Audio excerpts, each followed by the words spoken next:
तुम्ही जर शोरमा प्रिय असाल तर तुमच्यासाठी एक अत्यंत महत्त्वाची बातमी आहे। तुम्ही जो शोरमा चवीने खाताय तो तुमच्यासाठी जीवघेणा ठरू शकतो, कारण मुंबईमध्ये शोरमा खाल्ल्याने एका 19 वर्षीय तरुणाचा मृत्यू झालाय। बघूया एक खास रिपोर्ट। शोरमा खाताय, सावधान। शोरमानं घेतला तरुणाचा बळी।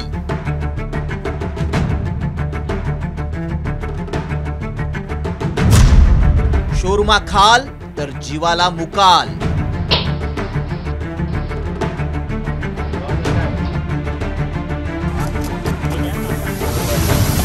जमाना फास्ट फूडचा आहे। प्रत्येकाला अगदी स्वस्त आणि मस्त चमचमीत खाणं हवं असतं। खवय्यांसाठी हे पदार्थ म्हणजे जीव की प्राण।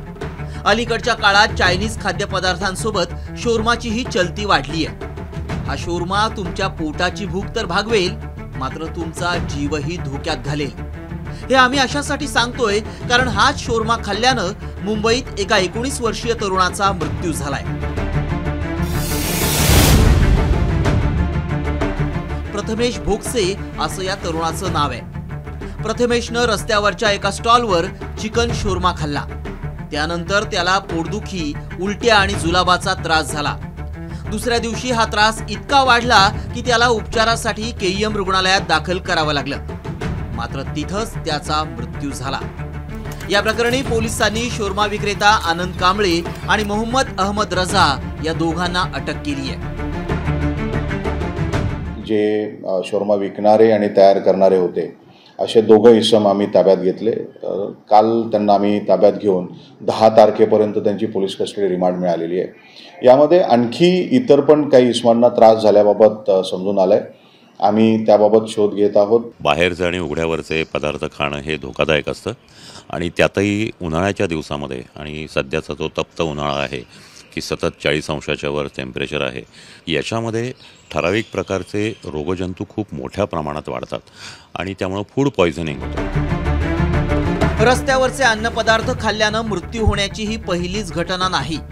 याआधी तामिळनाडूतही शोरमा खाल्ल्यानं एका चिमुकलीचा मृत्यू झाला होता, तर 12 जणांना उलटी आणि जुलाबाचा त्रास झाला। बऱ्याचदा रस्त्यावर अर्धे कच्चे खाद्यपदार्थ, खास करून मांसाहारी पदार्थ ठेवले जातात। ग्राहक आल्यानंतर हेच पदार्थ गरम करून दिले जातात। अशा खाद्यपदार्थांमध्ये विषाणूंची वाढ झपाट्यानं होते। रस्त्यावरील खाण्यामध्ये मिठाचं प्रमाण अधिक असतं, त्यामुळे हायपरटेन्शनचा धोका उद्भवतो।